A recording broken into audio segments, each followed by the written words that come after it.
ഇന്ന് ഉൽപ്പത്തി പുസ്തകത്തിൽ നിന്നാണ് നിങ്ങളോട് പറയാനായിട്ട് എൻ്റെ ഉള്ളിൽ ആത്മാവ് പ്രേരണ തന്നിരിക്കുന്നത്. 32-ാം അധ്യായത്തിൻ്റെ 24 മുതൽ 28 വരെയുള്ള വളരെ സുപരിചിതമായ വാക്യങ്ങളാണ് നമ്മൾ വായിച്ച് കേൾക്കാൻ പോകുന്നത്. എല്ലാ വാക്യവും പ്രസംഗിക്കത്തില്ല. അതിനകത്തു നിന്ന് 3 പ്രത്യേക ചിന്തകൾ നിങ്ങളുടെ മനസ്സിലോട്ട് കൊണ്ടുവരാനാണ് എൻ്റെ ഉള്ളിൽ പരിശുദ്ധാത്മാവ് പ്രേരണ തന്നിരിക്കുന്നത്. ഉൽപ്പത്തി പുസ്തകം 32-ാം അധ്യായം 24 മുതൽ 28 വരെയുള്ള വാക്യങ്ങൾ. അപ്പോൾ ഒരു പുരുഷൻ ഉഷസാകുവോളം അവനോട് മല്ല് പിടിച്ചു. അവനെ ജയിക്കയില്ല എന്ന് കണ്ടപ്പോൾ അവൻ അവൻ്റെ തുടയുടെ തടം തൊട്ടു. ആകയാൽ അവനോട് മല്ല് പിടിക്കയിൽ യാക്കോബിന്റെ തുടയുടെ തടം ഉളുക്കിപ്പോയി. എന്നെ വിടുക, ഉഷസ്തുതിക്കുന്നുവല്ലോ എന്നവൻ പറഞ്ഞതിന്, നീ എന്നെ അനുഗ്രഹിച്ചല്ലാതെ ഞാൻ നിന്നെ വിടുകയില്ല എന്നവൻ പറഞ്ഞു. നിന്റെ പേരെന്തെന്ന് അവൻ അവനോട് ചോദിച്ചതിന് യാക്കോബ് എന്ന് അവൻ പറഞ്ഞു. നീ ദൈവത്തോടും മനുഷ്യരോടും മല്ല് പിടിച്ച് ജയിച്ചതുകൊണ്ട് നിന്റെ പേരിനി യാക്കോബ് എന്നല്ല ഇസ്രായേൽ എന്ന് വിളിക്കപ്പെടുമെന്ന് അവൻ പറഞ്ഞു. വേദപുസ്തകത്തിലെ വളരെ ശക്തനായ ദൈവമനുഷ്യനിൽ ഒരാളാണ് യാക്കോബ് എന്ന് പറയുന്ന അനുഗ്രഹീതനായ ദൈവമനുഷ്യൻ. അദ്ദേഹത്തിൻ്റെ ജീവിതത്തിലുണ്ടായ 3 അനുഭവങ്ങളെയാണ് ഈ 5 വാക്യത്തിനകത്ത് പരിശുദ്ധാത്മാവ് പരാമർശിച്ചിരിക്കുന്നത്. 3 സന്ദേശങ്ങൾ ഈ വാക്യത്തിലുണ്ട്. എൻ്റെ പ്രാർത്ഥനാമുറിയിൽ നിങ്ങളോട് പറയാൻ ദൈവം പറഞ്ഞ സന്ദേശമാണ്. ആ 3 സന്ദേശങ്ങൾ ഞാൻ പറയാം. 1, പ്രാർത്ഥനയിൽ കരഞ്ഞപേക്ഷിക്കുന്ന ഒരു യാക്കോബ്. 2, പ്രാർത്ഥനയിൽ ദൈവസ്പർശനം അനുഭവിക്കുന്ന യാക്കോബ്. 3, പ്രാർത്ഥനയിൽ അനുഗ്രഹം പ്രാപിക്കുന്ന യാക്കോബ്. ഒരു ദൈവപൈതലിൻ്റെ പ്രാർത്ഥനാ ജീവിതത്തിൽ ഉണ്ടാകേണ്ട 3 കാര്യങ്ങളാണ്. 1, കണ്ണുനീരൊഴുക്കി പ്രാർത്ഥിക്കാൻ പഠിക്കണം. പ്രാർത്ഥനയിൽ ദൈവസ്പർശനം അനുഭവിക്കണം. പ്രാർത്ഥനയിൽ അനുഗ്രഹങ്ങൾ പ്രാപിക്കണം. ഞാൻ ഈ വചനത്തെ നിങ്ങളുടെ മനസ്സിലോട്ട് കൊണ്ടുവരുമ്പം പരിശുദ്ധാത്മാവിന് നിങ്ങളോട് സംസാരിക്കാനുള്ള ദൂതിലേക്ക് ഞാൻ വരികയാണ്. യാക്കോബിൻ്റെ ചരിത്രം നമുക്കറിയാം.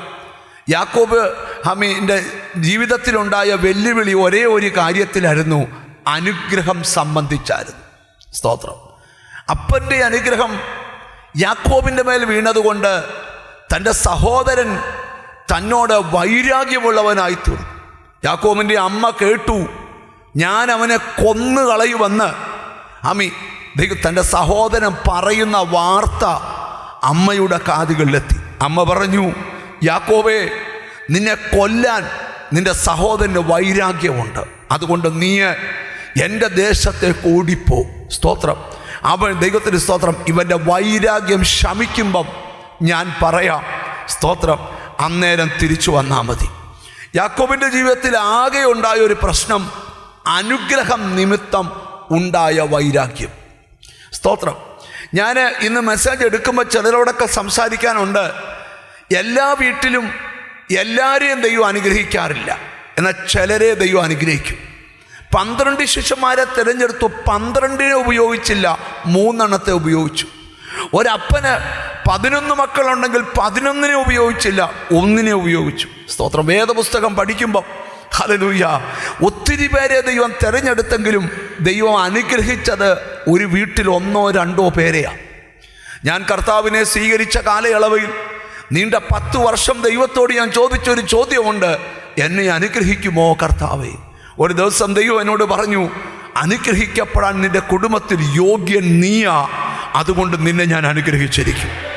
ഞാനിന്ന് പറയാൻ പോകുന്നൊരു ദൂത്, നിന്റെ വീട്ടിൽ നീ ഒറ്റയ്ക്കാ പ്രാർത്ഥനയ്ക്ക് ഇറങ്ങിയത്, ഒറ്റയ്ക്കാ ദൈവത്തെ വിളിക്കാൻ ഇറങ്ങിയത്. നിന്റെ കുടുംബത്തിൽ ആർക്കുമില്ലാത്തൊരു അനുഗ്രഹം നിന്റെ മേൽ തരാൻ ദൈവം ആഗ്രഹിക്കുന്നുണ്ട്. അതിപ്പം നിനക്ക് മനസ്സിലാകത്തില്ല, അല്പം കഴിയുമ്പോൾ മനസ്സിലാകും. ആ അനുഗ്രഹം നിന്റെ മേൽ വരും. ഇന്നത്തെ ദിവസത്തിന് എന്തോ വലിയൊരു പ്രാധാന്യതയുണ്ട്. ഈ മാസം ഇന്ന് തീരുകയാ, അടുത്ത മാസം നാളെ തുടങ്ങുകയാ. എന്തോ ഒന്നിൻ്റെ തുടക്കം നിന്റെ കുടുംബത്തിൽ വരാൻ പോകുകയാ. അതാണ് ഇന്ന് പരിശുദ്ധാത്മാവ് തരുന്ന ബോധ്യം. നെഞ്ചത്ത് കൈവച്ച പറ, എൻ്റെ വീട്ടിൽ ഏറ്റവും അനുഗ്രഹിക്കപ്പെട്ടത് ഞാനായിരിക്കും. പറയുന്നില്ല എല്ലാവരും. എൻ്റെ വീട്ടിൽ വെച്ച് ഏറ്റവും അനുഗ്രഹിക്കപ്പെട്ടത് ഞാനായിരിക്കും. ഒന്ന് പറ, എൻ്റെ വീട്ടിൽ വെച്ച് ഏറ്റവും അനുഗ്രഹിക്കപ്പെട്ടത് ഞാനായിരിക്കും. അടുത്തിരിക്കുന്നതൊക്കെ ഒന്ന് കൈ കൊടുത്ത് വെച്ചാൽ അറിയാമോ, എൻ്റെ വീട്ടിൽ വെച്ച് ഏറ്റവും അനുഗ്രഹിക്കപ്പെടുന്ന വ്യക്തി ഞാനായിരിക്കും.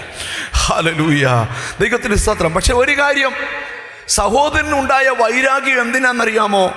യാക്കോബ് അനുഗ്രഹിക്കപ്പെട്ടത് കൊണ്ടാണ്. പിന്നെ യാക്കോബ് ചെന്ന് കയറിയിടത്തെല്ലാം പ്രശ്നമായിരുന്നു. യാക്കോബ് ചെന്ന് കയറിയത് ലാബാൻ്റെ അടുക്കല.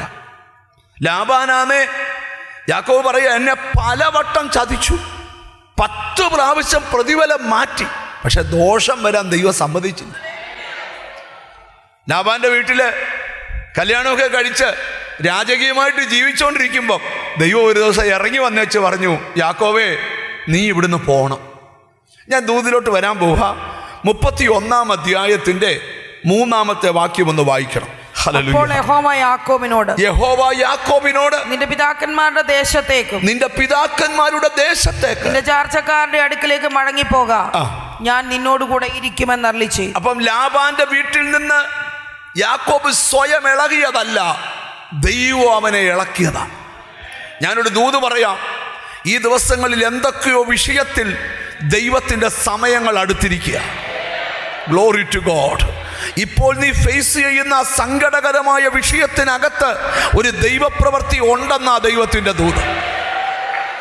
യാക്കോബ് എന്ത് ചെയ്യുന്നറിയാം? യാക്കോബിനോട് ദൈവം ഇടപെട്ട് കഴിഞ്ഞപ്പം ദൈവത്തിന് സ്തോത്രം, യാക്കോബ് റാഹേലിനെയും ലേയെയും ബയലിൽ നിന്ന് വിളിച്ചു വരുത്തി.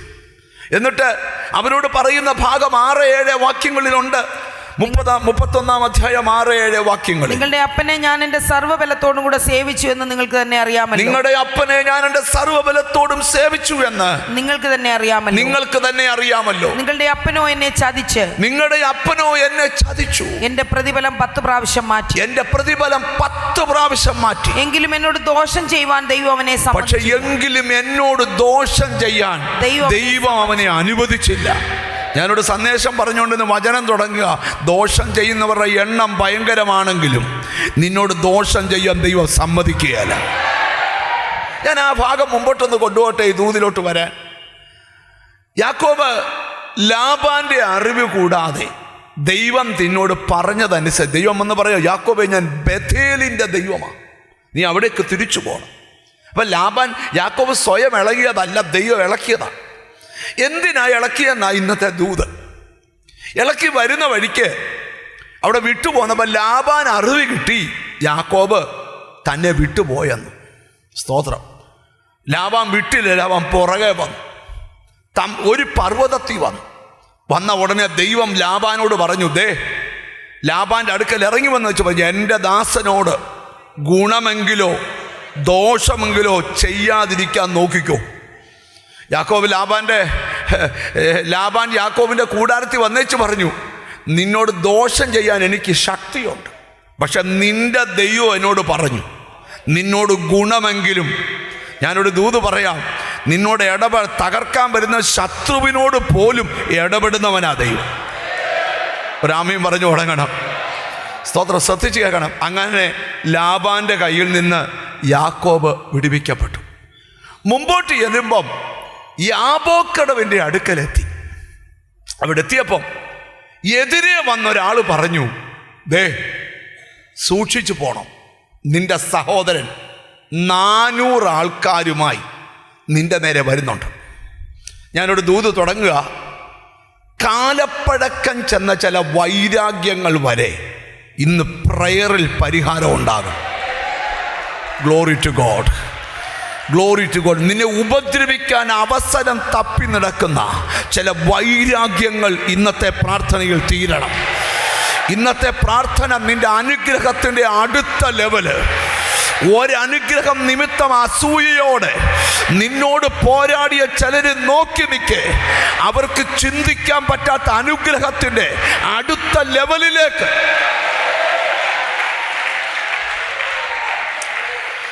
ഈ അടുത്തിരിക്കുന്ന ആളോടൊരു വിശ്വാസം ചോദിച്ച്, ഇനിയും ദൈവം നിന്നെ അനുഗ്രഹിക്കുമെന്ന് വിശ്വാസം ഉണ്ടോ എന്ന് ചോദിച്ചു. ചിരിച്ചോണ്ടൊക്കെ ചോദിക്കുക, ഇനിയും. ജീസസ് എന്തുവാ? ഇനിയും. ഇപ്പോൾ ഉള്ളതിൻ്റെ കൂടെ ഒരു പുതിയ അനുഗ്രഹം കൂടെ ദൈവം ആഡ് ചെയ്യുമെന്ന് ഇന്ന് വിശ്വസിക്കുന്നുണ്ടോ?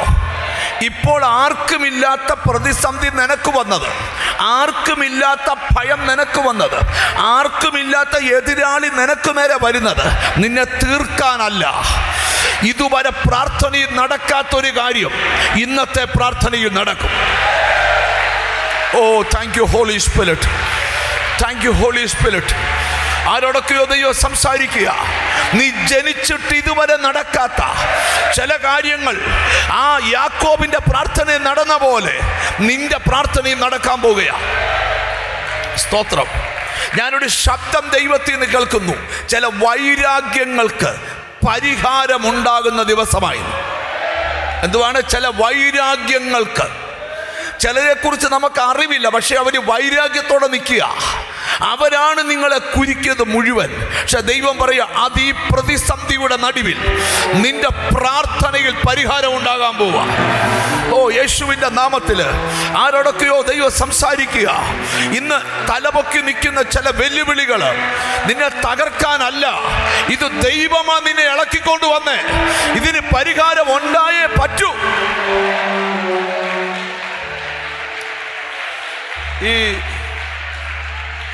എനിക്ക് ദൈവം തരുന്നൊരു ബോധ്യം പറയാം. ഒരനുഗ്രഹം നിമിത്തം യാക്കോബിൻ്റെ ജീവിതത്തിൽ ഒരു എതിരാളി ഉണ്ടായെങ്കിൽ ആ എതിരാളിയുടെ മുമ്പിൽ വെച്ച് തന്നെ അടുത്ത ലെവലിൽ അനുഗ്രഹം ഇറങ്ങാൻ പോവാ. എത്ര പേർ വിശ്വസിക്കുന്നുണ്ട്? എന്നോട് ഹോളി സ്പിരിറ്റ് പറയുന്ന, ആർക്കും ഇല്ലാത്ത പ്രതിബന്ധം നിനക്ക് വന്നത് തമ്പുരാൻ നിന്നെ മറന്നതല്ല. നീ പ്രയർ ചെയ്യേണ്ട ഒരു കാര്യമുണ്ട്. ആരും കണ്ണുനീരൊഴുക്കാത്ത പോലെ നീ കണ്ണുനീരൊഴുക്കണം. എത്ര പേര് റെഡിയാ? കണ്ണുനീർ ഏറ്റവും വലിയ വജ്രായുധമാ. ഞാനിവിടെ ഇരിക്കുന്ന ചിലരോട് പ്രവചിച്ചു പറയുക, ഇന്നൊഴുക്കുന്ന കണ്ണുനീർ വെറുതെയല്ല. ആ കണ്ണുനീരിന് ഉടനെ പരിഹാരമുണ്ട്. ഈ ചില വിഷയത്തിനൊക്കെ നിങ്ങളുണ്ട്, ചില വിഷയത്തിനൊക്കെ നമ്മൾ പ്രാർത്ഥിക്കുമ്പോൾ നമുക്ക് വിചാരിച്ചാൽ പോലും കരയാൻ പറ്റത്തില്ല. പക്ഷെ ചില വിഷയത്തിനൊക്കെ നമ്മൾ പ്രാർത്ഥിക്കുമ്പോൾ മുമ്പ് ഒരിക്കലും കരയാത്ത പോലെ നമ്മൾ കരയും.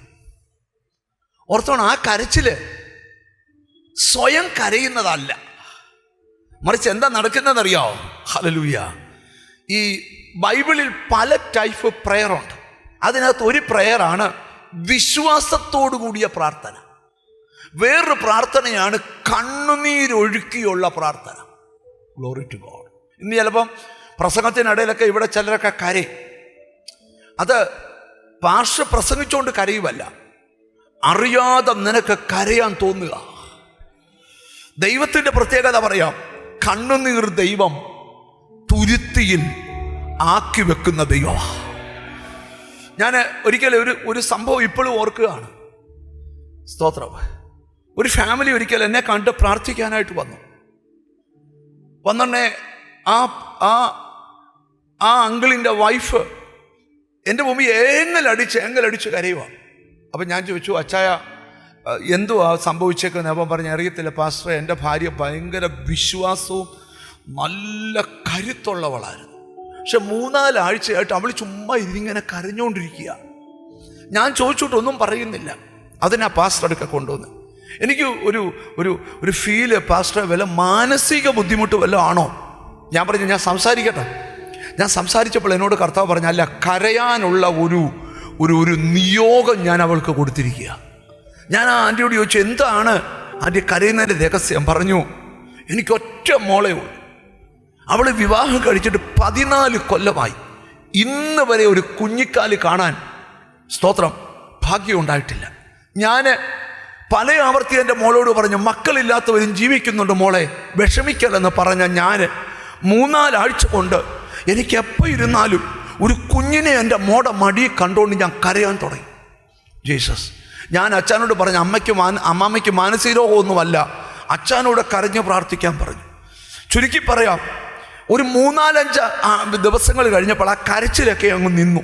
പുള്ളി എന്നെ വിളിച്ചു പറഞ്ഞു, പാസ്റ്ററെ ഭയങ്കര വിടുതലായിപ്പോയി. എന്തുവാ വെച്ചാൽ അത് പുള്ളിക്കാരത്തി കരച്ചിലൊക്കെ നിർത്തി. 2 ആഴ്ച കഴിഞ്ഞപ്പം ഈ കരഞ്ഞ ആൻറ്റി എന്നെ വിളിച്ചേച്ച് പറഞ്ഞു, കർത്താവ് എന്നെ കൊണ്ട് കരയിച്ച എന്നാ, എൻ്റെ മോള് ഒരു കുഞ്ഞിനെ ഉള്ളിൽ വഹിക്കുന്നുണ്ട് ഇപ്പം. അപ്പം കണ്ടോ, ഞാനൊരു കാര്യം നിങ്ങളോട് പറയാം. നമ്മൾ ഒത്തിരി നാൾ പ്രാർത്ഥിച്ച വിഷയമാണ്. പക്ഷെ ആ വിഷയത്തിന്മേൽ ഒരു പ്രത്യേക സമയത്ത് ഒരു പ്രത്യേക ഭാരം നമ്മുടെ അകത്ത് ദൈവമായിട്ട് തരുക. ആ ഭാരം വെളിപ്പെടുന്ന സമയത്ത് നമ്മൾ കണ്ണുനീരൊഴുക്കി പ്രാർത്ഥിക്കണം. Glory to God. ഞാനൊരു കാര്യം നിങ്ങളോട് പറയാം. ഒരുപക്ഷെ ഇന്ന് മീറ്റിംഗ് കഴിഞ്ഞ് വീട്ടിൽ ചെല്ലുമ്പോൾ ആരും കാണാതെ മുറിക്കകത്ത് കയറി കരയണമെന്നും നിലവിളിക്കണമെന്നും തോന്നിയാൽ ഓർത്തോണം, നീ അത് ചെയ്തോണം. കാരണം എന്താണെന്ന് ഞാൻ നിന്നോട് പറയാം. നിന്റെ ലൈഫിൽ എന്തോ സംഭവിക്കാൻ പോവുകയാണ്. എനിക്കെന്തോ പരിശുദ്ധാത്മാവ് ദൂത് തരിക. നീ വിചാരിക്കാത്ത രീതിയിൽ ചില പ്രശ്നങ്ങൾ പരിഹരിക്കാൻ പോവാ. ചില ദിവസത്തിനകത്ത് ചില വിഷയങ്ങൾ നിന്റെ വീട്ടിൽ പരിഹരിക്കപ്പെടും, നിന്റെ തലമുറയിൽ പരിഹരിക്കപ്പെടും, നിന്റെ കുടുംബജീവിതത്തിൽ പരിഹരിക്കപ്പെടും. നിന്റെ വിദ്യാഭ്യാസ തലത്തിൽ. യെസ്.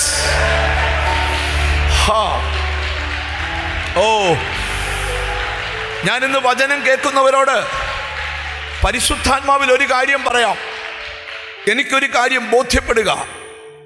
Glory to God. വർഷങ്ങളായി പരിഹരിക്കാതെ കിടന്ന ചില വിഷയങ്ങൾ ഈ ദിവസങ്ങളിൽ നിന്റെ കൺമുമ്പിൽ പരിഹരിക്കപ്പെടും. ചില വൈരാഗ്യങ്ങൾ ചുംബനങ്ങളായി മാറും. എന്നോട് ഹോളി സ്പിരിറ്റ് പറയുന്നു, നിന്റെ അകത്ത് വലിയ ഭാരം ദൈവം തരിക. ഒന്ന് കരഞ്ഞു പ്രാർത്ഥിക്കാൻ. ഈ ബൈബിളിൽ നമ്മൾ പഠിക്കുമ്പം എല്ലാവരും കരഞ്ഞതായിട്ട് ബൈബിളിലില്ല. പക്ഷെ ചിലർ കരഞ്ഞ ചരിത്രമുണ്ട്. നിങ്ങൾ കണ്ടോണം, അവർ എപ്പോൾ കരഞ്ഞോ ആ കരഞ്ഞ വിഷയത്തിന് അല്പ ദിവസം കഴിഞ്ഞപ്പോൾ കർത്താവ് മറുപടി കൊടുത്തു.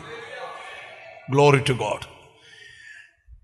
ഒരു പുരുഷൻ ഉഷസാകുവോളം അവനോട് മല്ല് പിടിച്ചു. അവിടെ വായിച്ചാൽ നമുക്ക് മനസ്സിലാകത്തില്ല. ഹോശേയ പ്രവചനത്തിൽ 12-ാം അധ്യായത്തിന്റെ 4-ാമത്തെ വാക്യത്തിൽ അത് എടുത്തു പറയുന്നുണ്ട്. അവൻ ദൂതനോട് പൊരുതി ജയിച്ചു, അവൻ കരഞ്ഞവനോട് അപേക്ഷിച്ചു. ആ മൽപ്പിടുത്തത്തെ കുറിച്ച് പ്രവാചകൻ പ്രവചിക്കുക. അതൊരു കരച്ചിലായിരുന്നു. ഒരാമയും പറഞ്ഞാട്ട്. ഞാനിവിടെ നിന്ന് ചിലരോടൊരു ദൂത് പറയാൻ പോവാ. നിങ്ങൾ ശ്രദ്ധിക്കണം. ഈ ദിവസങ്ങളിൽ ചില വിഷയത്തെക്കുറിച്ച് നിനക്കൊരു വലിയ ഭാരം. അത് കുഞ്ഞിൻ്റെ വിഷയമാകാം, വീടിൻ്റെ വിഷയമാകാം. ആ ഭാരമുള്ള വിഷയത്തിന് നിനക്കൊന്ന് കരഞ്ഞ് പ്രാർത്ഥിക്കണമെന്ന് തോന്നിയാൽ നീ ഒന്ന് കരഞ്ഞ് പ്രാർത്ഥിക്കണം. ഇതൊന്നും അറിയാതെ ദൈവത്തിന് സ്തോത്രം. പാസ്റ്റർ ലാലു ഇവിടെ പാട്ട് പാടിയപ്പം ദൈവത്തിന് സ്തോത്രമാ പാടിയേ. കണ്ണുനീർ തൂകുമ്പോൾ മനസ്സലിയുന്ന ദൈവം. ഹല്ലേലൂയ. ഞാനിവിടെ ഇരിക്കുന്ന ചിലരോടൊക്കെ പറയാം, ആർക്കുമില്ലാത്തൊരു ഭാരം കുറെ പഴകിയ വിഷയത്തിനകത്ത് നിന്റെ ഉള്ളിൽ തരിക. എന്തിനാണെന്നറിയാമോ? യാക്കോബേ, നീ ഇങ്ങനെ ഇരുന്നാ പോരാ. നിന്റെ പേര് മാറ്റാൻ സമയമായി. നിന്റെ അനുഗ്രഹത്തിന്റെ ലെവല് മാറ്റാൻ സമയമായി. നീ ദൈവസ്പർശനം അനുഭവിക്കാൻ സമയമായി. സ്തോത്രം, സ്തോത്രം. ചിലരെയൊക്കെ കർത്താവ് തൊട്ട് സംസാരിക്കുക. നീ അനുഗ്രഹിക്കപ്പെട്ടത് നിമിത്തം വർഷങ്ങൾക്ക് പുറകിൽ ചിലരെഴുന്നേറ്റ് വൈരാഗ്യത്തോടെ നിന്നെ ഒടുക്കിക്കളയാനിട്ട നിഗൂഢ പദ്ധതികൾ ഇന്നത്തെ പ്രാർത്ഥനയിൽ തീരാൻ പോവുക.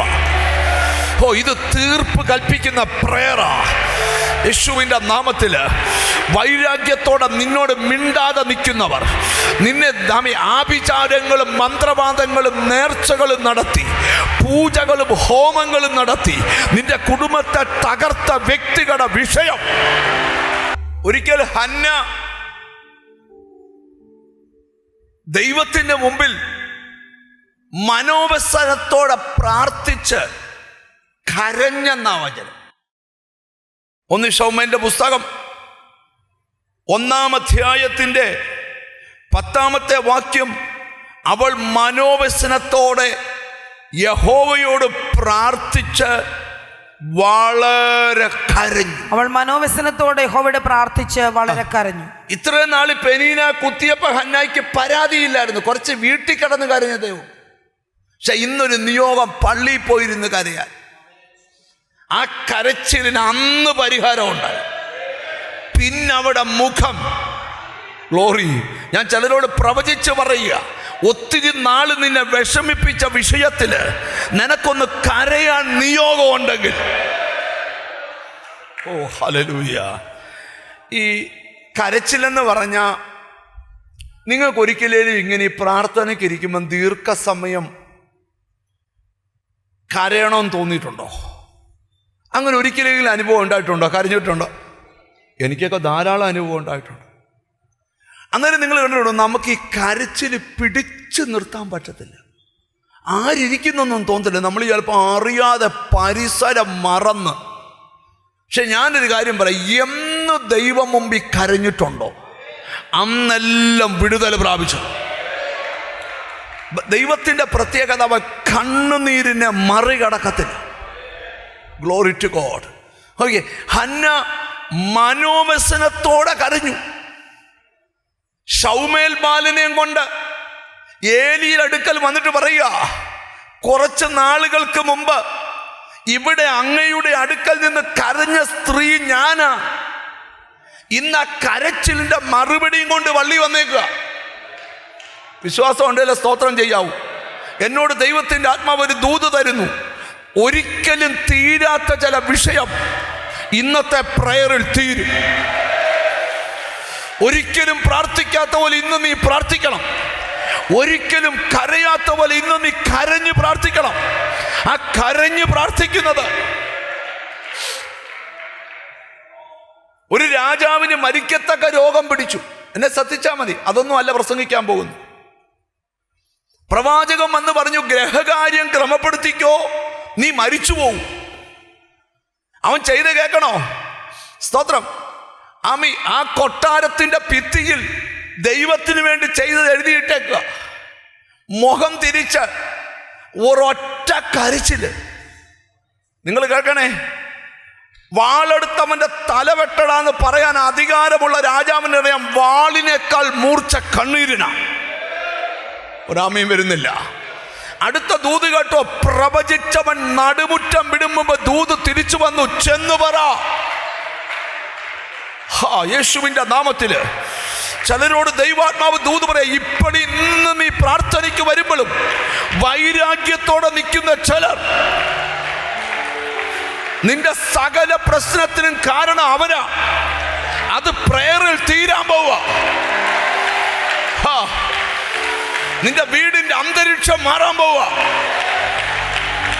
ഓ, ഏറ്റെടുക്കാൻ കഴിയുന്നവർ ഏറ്റെടുത്തേ. Glory to God, glory to God.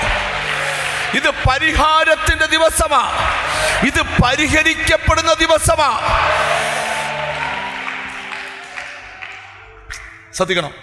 അപ്പൊ യാക്കോബ് ഇങ്ങനെ പ്രധാന ഭാഗത്തോട്ടാ വന്നത്. യാക്കോബ് ഇങ്ങനെ കരഞ്ഞു.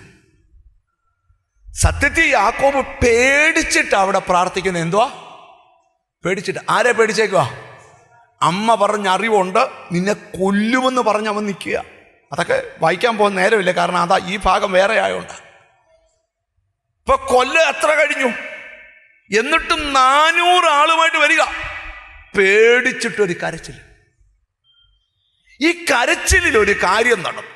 ഞാൻ നിങ്ങളോടൊരു കാര്യം, പ്രയർ എന്ന് പറഞ്ഞാൽ മാജിക് അല്ല. പ്രയറിനകത്തെ പ്രത്യേകത പറയാം. പ്രയറിനകത്ത് ഏറ്റവും കൂടുതൽ നടക്കുന്ന ഒരു കാര്യമാണ്, പ്രാർത്ഥനയിൽ ഒരുവൻ ദൈവത്തോട് ലയിച്ചു ചേരുമ്പോൾ പ്രാർത്ഥിക്കുന്നവനെ ദൈവം സ്പർശിക്കും. സ്തോത്രം. അതാ ഇന്ന് നിങ്ങളോട് പറയുന്ന ദൂത്. സ്തോത്രം. അടുത്തിരിക്കുന്ന ആളെ ഒന്ന് തൊട്ടേച്ചോയിലെ, പ്രാർത്ഥനയിൽ ദൈവസ്പർശനം അനുഭവിക്കാൻ ആഗ്രഹിക്കുന്നുണ്ടോ? Glory to God. പ്രാർത്ഥനയിൽ എന്തുവാ?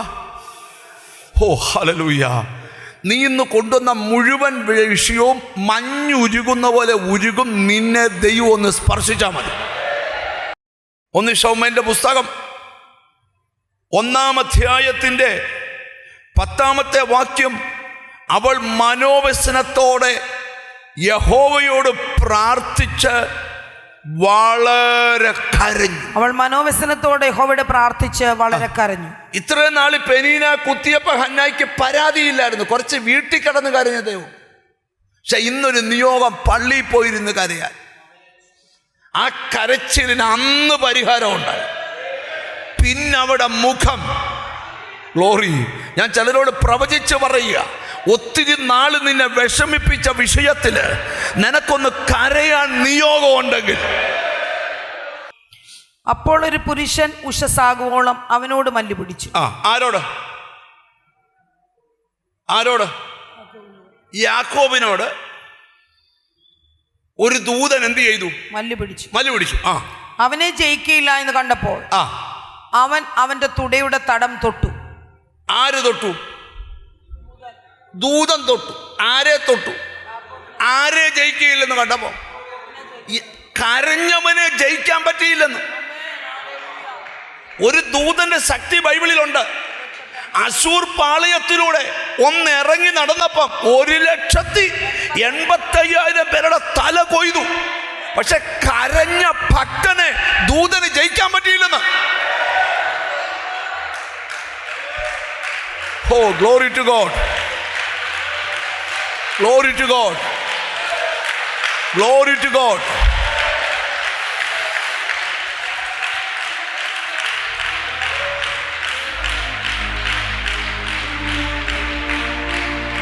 നിങ്ങൾ ശ്രദ്ധിക്കണം, പ്രാർത്ഥനയെ വന്ന് ചുമ്മാതെ കൈയടിക്കുന്നതും ദൈവസ്പർശനം വന്ന് കൈയടിക്കുന്നതും രണ്ടാ.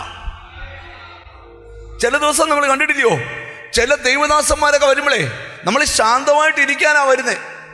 ചിലപ്പോൾ ചാടി എഴുന്നേക്കും, ചിലപ്പോൾ കൈയടിക്കും, ഉറക്ക ഹല്ലേലൂയ പറയും. പിന്നെ നമ്മൾ ലൈവ് കാണുമ്പോൾ വിചാരിക്കും അത്രയും വേണ്ടായിരുന്നെന്ന്. അന്നേരം അങ്ങനെ ചെയ്യാൻ കാരണം എന്താ? ആർക്കുമില്ലാത്തൊരു സ്പർശനം പ്രേയറിന്റെ നടുവിൽ നിന്റെ മേൽ വന്നു. Glory to God. എന്നോട് ഹോളി സ്പിരിറ്റ് പറയുക, ജീസസ് കർത്താവ് ചിലരെ സ്പർശിക്കാൻ ആഗ്രഹിക്കുന്നു. നിനക്ക് അനുഭവം ഇല്ലെങ്കിൽ ഇന്ന് അനുഭവം ഉണ്ടാകണം. യേശുവിന്റെ നാമത്തില് റംബഹസ്യ ഈ ദിവസങ്ങളിൽ ദൈവം നിന്നെ തൊടട്ടെ, ദൈവം നിന്നെ തൊടട്ടെ.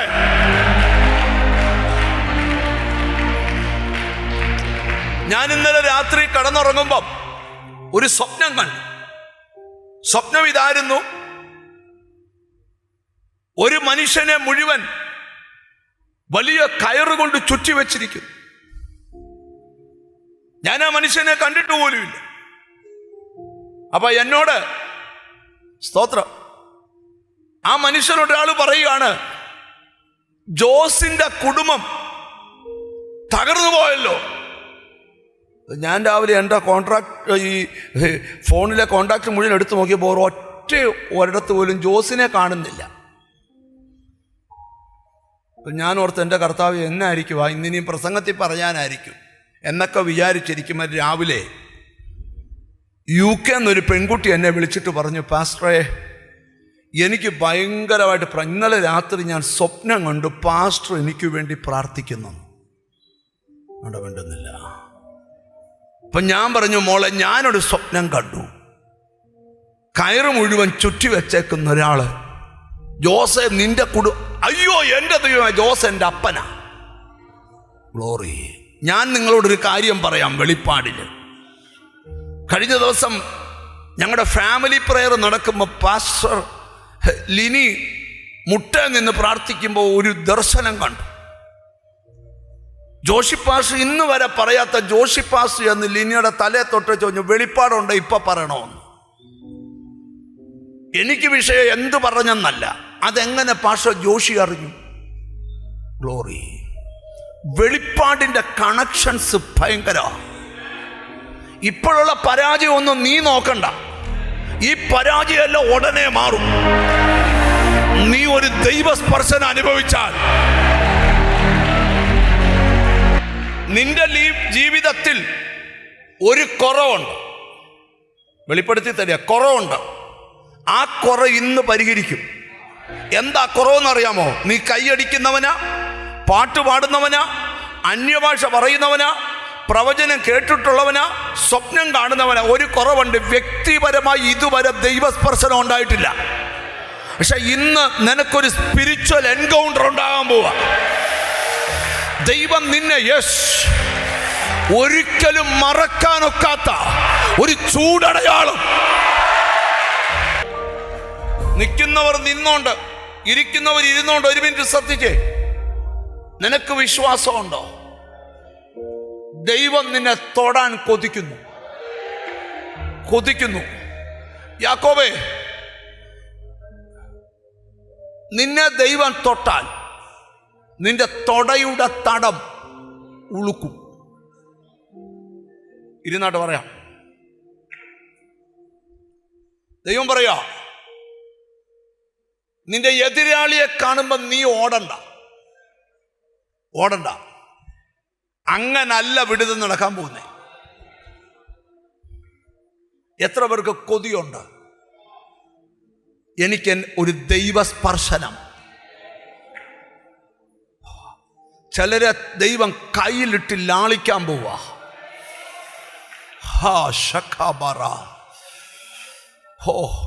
ഇതുവരെ എനിക്കൊരു അനുഭവം ഉണ്ടായിട്ടില്ല. ഇന്ന് പ്രാർത്ഥിക്കണം. ഇത് നിന്റെ ദിവസമാണ്. മാർച്ച് മാസം 1 തൊട്ട് 31 വരെ ഉള്ള ദിവസങ്ങൾക്കകത്ത് നിന്നെ ദൈവ സാന്നിധ്യം പൊതിയാൻ പോവുക.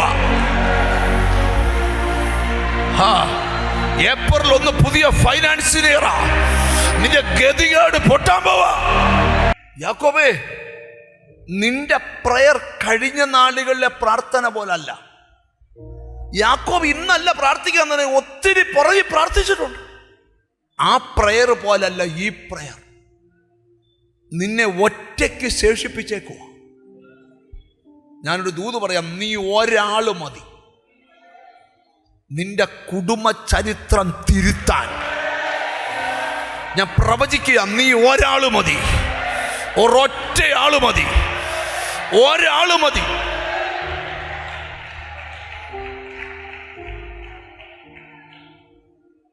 നിങ്ങൾ ശ്രദ്ധിക്കണം. ആ മനുഷ്യനെ ദൈവം തൊട്ടു. ഈ ബൈബിൾ നമ്മൾ പഠിക്കുമ്പോൾ ഈ ദൈവത്തിൻ്റെ സ്പർശനത്തിലോട്ട് വരുമ്പോഴാണ് നമ്മളിൽ പലരും നിയന്ത്രണം വിട്ടുപോകുന്നത്.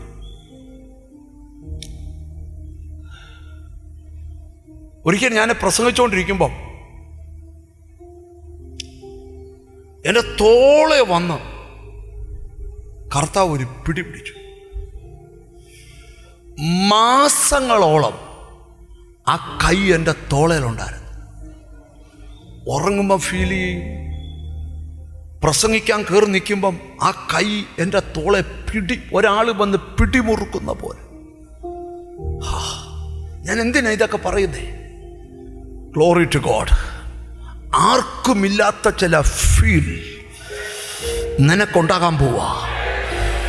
നീ ഒരാളെ കൊണ്ട് നിന്റെ വീടിൻ്റെ ചരിത്രം തിരുത്തിക്കും കർത്താവ്.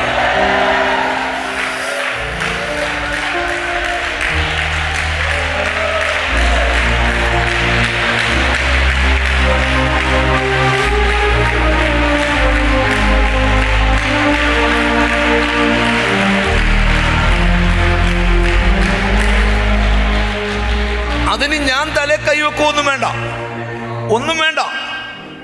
തമ്പുരാൻ ഡയറക്റ്റ് തൊടുക. നമുക്ക് ബൈബിളിൽ തന്നിട്ടുണ്ട്. ദൈവദാസന്മാർ ഓർത്തോണം, നമ്മളോട് കർത്താവ് പലയിടത്തും പലരുടെയും തലേ കൈവെക്കാൻ പറഞ്ഞിട്ടുണ്ട്. പക്ഷെ ഇത് അത്രയല്ല. ദൈവം യാക്കോബിനെ തൊട്ടു. അവന്റെ തൊടയുടെ തടം ഉളുക്കിപ്പോയി. ഇപ്പൊ യാക്കോബ് നടക്കുന്ന കണ്ടാൽ അറിയാം. ഞൊണ്ടിയാ. ആൾക്കാർ ചോദിക്കും, അതുകൊണ്ട് ഒരുത്തൻ ഞൊണ്ടി വരുന്നുണ്ട്. യാക്കോബ് പറയും, ഈ ശരീരത്തിലെ ചൂടടയാളം നിനക്കറിയത്തില്ല, ഇത് അനുഭവം വേറെയാ. ൂതിലോട്ട് വരിക. ദൈവത്തിന് സ്തോത്രം. വേദപുസ്തകത്തിൽ ദൈവം പലരെ സ്പർശിച്ച ചരിത്രം ബൈബിളിലുണ്ട്. എല്ലാം കൂടെ വിവരിക്കാൻ പോയെന്ന് ദൂത് തീരത്തില്ല. പക്ഷേ ചിലരെ ഈ ദിവസങ്ങളിൽ ദൈവം സ്പർശിക്കും. ആരാധനയിലായിരിക്കും, പ്രയറിലായിരിക്കും, ഉപവാസത്തിലായിരിക്കും, നിലവിളിയുടെ നടുവിലായിരിക്കും. ചിലരെ കർത്താവ് ഇതിനകത്ത് സ്പർശിക്കും. നിന്നെ ദൈവം ഒന്ന് സ്പർശിച്ചാൽ നിന്റെ സകല വിഷയവും തിരിയും. കൊല്ലാൻ വരുന്നവൻ ചുംബിച്ചിട്ട് പോകും. യെസ്, നിന്നെ അനുഗ്രഹിക്കാമേ. നിന്നെ എതിർക്കാൻ വരുന്നവർ നിന്റെ അനുഗ്രഹം വാങ്ങിച്ചോണ്ട് പോകും. എത്ര പേര് മനസ്സിൽ പറയും, കർത്താവ് എന്നെ ഒന്ന് സ്പർശിക്കണേ. ഇതിനകത്ത് ഭയങ്കര ദൈവസാന്നിധ്യം.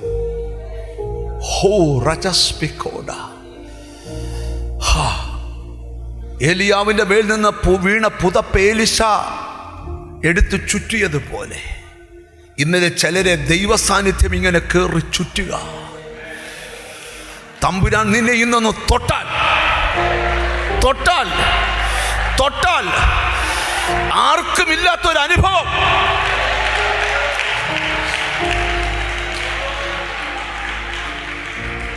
ഒരിക്കൽ ദാനിയേല് 21 ദിവസം ഉപവസിച്ച് പ്രാർത്ഥിച്ചുകൊണ്ടിരിക്കുക. ദാനിയേൽ പ്രവചനം 10-ാം അധ്യായത്തിൽ വരുമ്പം അവൻ ചില കാഴ്ചകൾ കാണുക. നമുക്കതിൻ്റെ 11-ാമത്തെ വാക്യം ഒന്ന് വായിക്കാം. സ്തോത്രം. ദാനിയേൽ പ്രവചനം 10-ാം അധ്യായം 11-ാം വാക്യം. അവൻ എന്നോട് ഏറ്റവും പ്രിയപുരുഷനായ ദാനിയേലേ, ഞാൻ നിന്നോട് പറയുന്ന വചനങ്ങളെ ശ്രദ്ധിച്ച് നിവർന്ന് നിൽക്കാം. ഞാനിപ്പോൾ നിന്റെ അടുക്കൽ അയക്കപ്പെട്ടിരിക്കുന്നു എന്ന് പറഞ്ഞു. അവൻ ഈ വാക്ക് എന്നോട് സംസാരിച്ചപ്പോൾ ഞാൻ വിറച്ചും കൊണ്ട് നിവർന്ന് നിന്നു. അവൻ എന്നോട് പറഞ്ഞത്, ദാനിയേലേ, ഭയപ്പെടേണ്ട.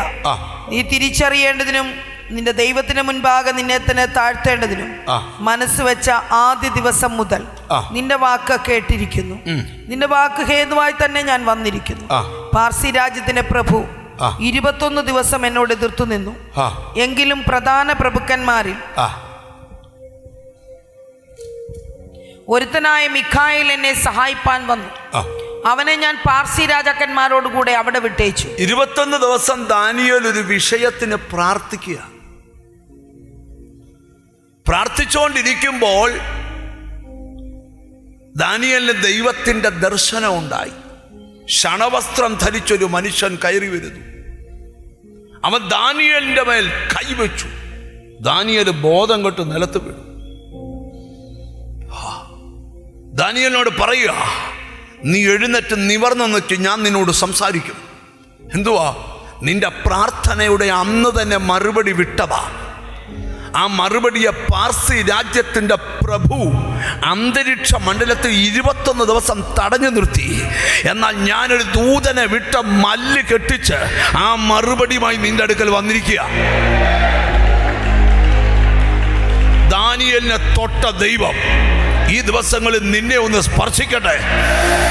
ആർക്കുമില്ല. ഈ ദിവസങ്ങൾ ഒരുങ്ങിക്കോ. ചില മറുപടി കയ്യിൽ തരാൻ പോവുക. ജീസസ്. ചില സർട്ടിഫിക്കറ്റ് കൈ തരാൻ പോവുക. ചില വിസ കൈ തരാൻ പോവുക. ചില യാത്രയ്ക്ക് ഒരുങ്ങിക്കോ.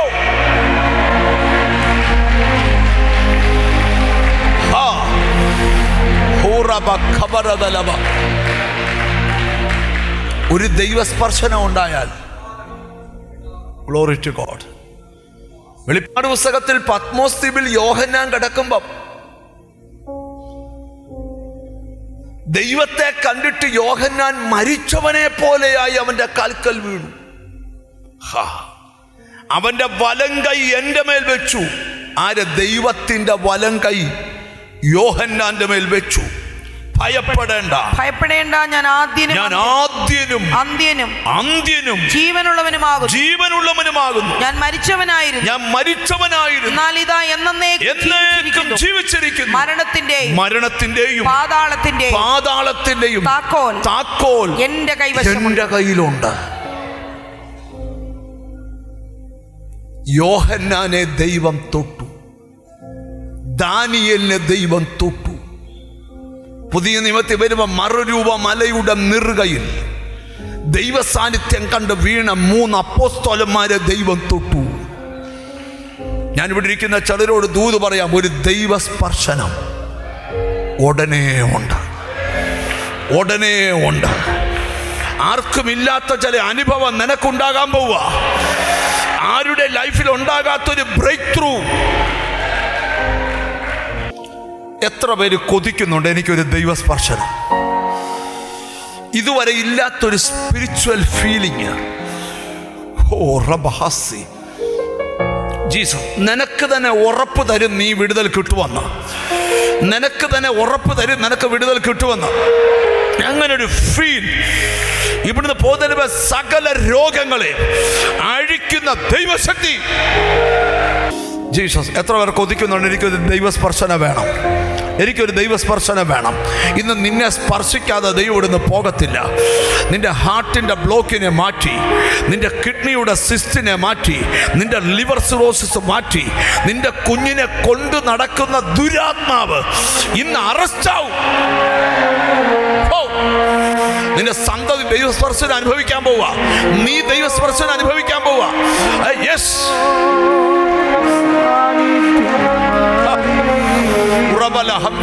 ഒരു വലിയ ആത്മനദി ഒഴുകുക. മുട്ടോളമല്ല, അരയോളം പോരാ. ഓ യേശുവിന്റെ നാമത്തില് ലോകോ സിഖാന. എന്നോട് ഹോളി സ്പിരിറ്റ് പറയുന്നു, നിന്റെ അകത്തു വലിയ ഭാരം ദൈവം തരിക. ഒന്ന് കരഞ്ഞു പ്രാർത്ഥിക്കാൻ.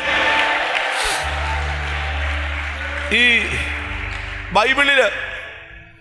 ബൈബിള് നമ്മൾ പഠിക്കുമ്പം എല്ലാവരും കരഞ്ഞതായിട്ട് ബൈബിളിലില്ല, പക്ഷെ ചിലര് കരഞ്ഞ ചരിത്രമുണ്ട്.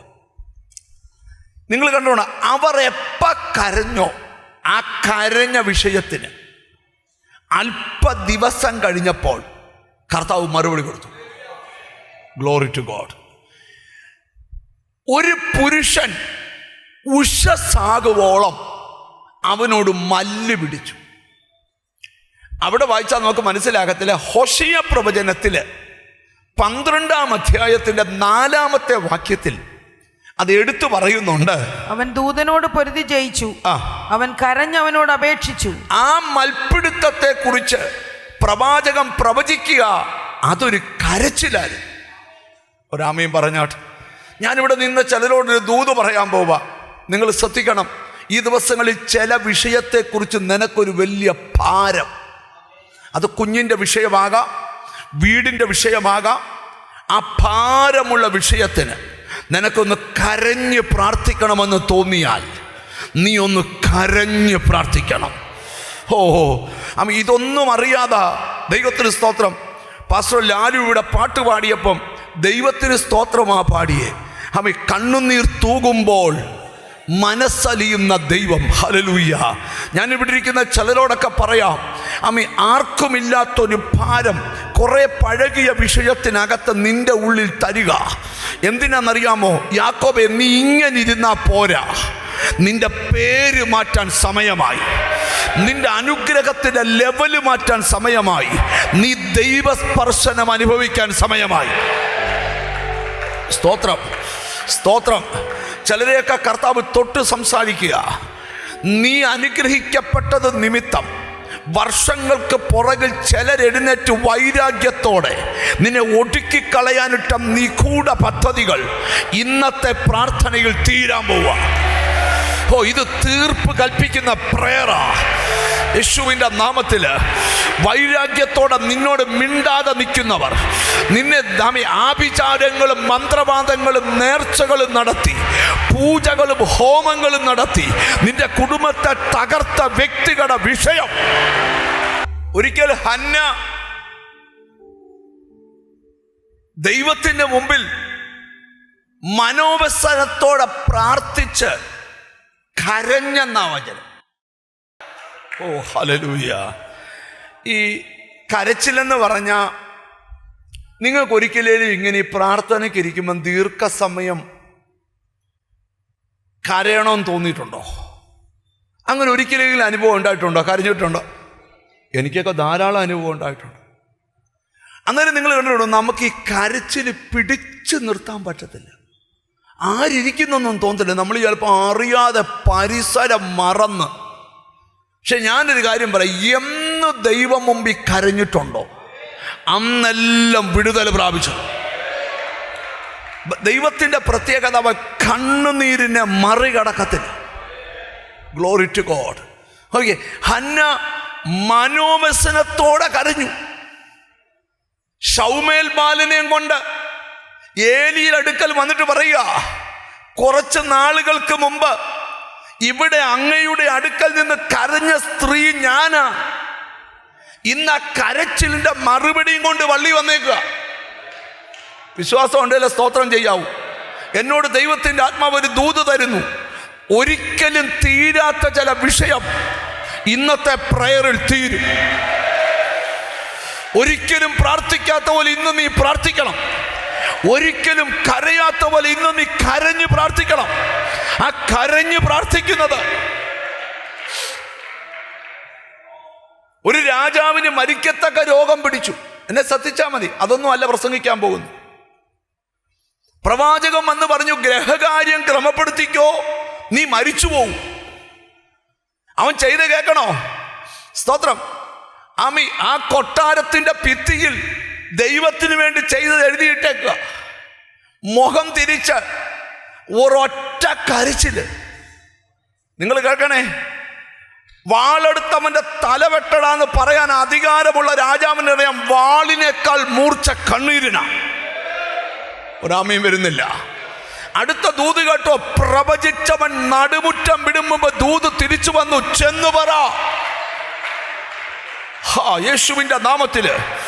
ചിലരോട് ദൈവാത്മാവ് ദൂത് പറയാ, ഇപ്പടി ഇന്ന് നീ പ്രാർത്ഥനയ്ക്ക് വരുമ്പോഴും വൈരാഗ്യത്തോടെ നിൽക്കുന്ന ചിലർ, നിന്റെ സകല പ്രശ്നത്തിനും കാരണം അവരാ. അത് പ്രയറിൽ തീരാൻ പോവാ. നിന്റെ വീടിന്റെ അന്തരീക്ഷം മാറാൻ പോവാ. ഓ, ഏറ്റെടുക്കാൻ കഴിയുന്നവർ ഏറ്റെടുത്തേ. Glory to God, glory to God. ഇത് പരിഹാരത്തിന്റെ ദിവസമാ. ഇത് പരിഹരിക്കപ്പെടുന്ന ദിവസമാ. ശ്രദ്ധിക്കണം. അപ്പൊ യാക്കോബ് ഇങ്ങനെ പ്രധാന ഭാഗത്തോട്ടാ വന്നത്. യാക്കോബ് ഇങ്ങനെ കരഞ്ഞു. സത്യത്തിൽ യാക്കോബ് പേടിച്ചിട്ട് അവിടെ പ്രാർത്ഥിക്കുന്നത്. എന്തുവാ പേടിച്ചിട്ട്? ആരെ പേടിച്ചേക്കുക? അമ്മ പറഞ്ഞ അറിവുണ്ട്, നിന്നെ കൊല്ലുമെന്ന് പറഞ്ഞ് അവൻ നിൽക്കുക. അതൊക്കെ വായിക്കാൻ പോകുന്ന നേരമില്ല, കാരണം അതാ ഈ ഭാഗം വേറെ ആയോണ്ട്. ഇപ്പൊ എത്ര കഴിഞ്ഞു? എന്നിട്ടും 400 ആളുമായിട്ട് വരിക. പേടിച്ചിട്ടൊരു കരച്ചിൽ. ഈ കരച്ചിലിൽ ഒരു കാര്യം നടന്നു. ഞാൻ നിങ്ങളോടൊരു കാര്യം, പ്രയർ എന്ന് പറഞ്ഞാൽ മാജിക് അല്ല. പ്രയറിനകത്തെ പ്രത്യേകത പറയാം. പ്രയറിനകത്ത് ഏറ്റവും കൂടുതൽ നടക്കുന്ന ഒരു കാര്യമാണ്, പ്രാർത്ഥനയിൽ ഒരുവൻ ദൈവത്തോട് ലയിച്ചു ചേരുമ്പോൾ പ്രാർത്ഥിക്കുന്നവനെ ദൈവം സ്പർശിക്കും. സ്തോത്രം. അതാ ഇന്ന് നിങ്ങളോട് പറയുന്ന ദൂത്. സ്തോത്രം. അടുത്തിരിക്കുന്ന ആളെ ഒന്ന് തൊട്ടേച്ച് പോയി, പ്രാർത്ഥനയിൽ ദൈവസ്പർശനം അനുഭവിക്കാൻ ആഗ്രഹിക്കുന്നുണ്ടോ? Glory to God. പ്രാർത്ഥനയിൽ എന്തുവാ? ഓ ഹല്ലേലൂയ. നീ ഇന്ന് കൊണ്ടുവന്ന മുഴുവൻ വിഷയവും മഞ്ഞുരുകുന്ന പോലെ ഉരുകും. നിന്നെ ദൈവം ഒന്ന് സ്പർശിച്ചാൽ മതി.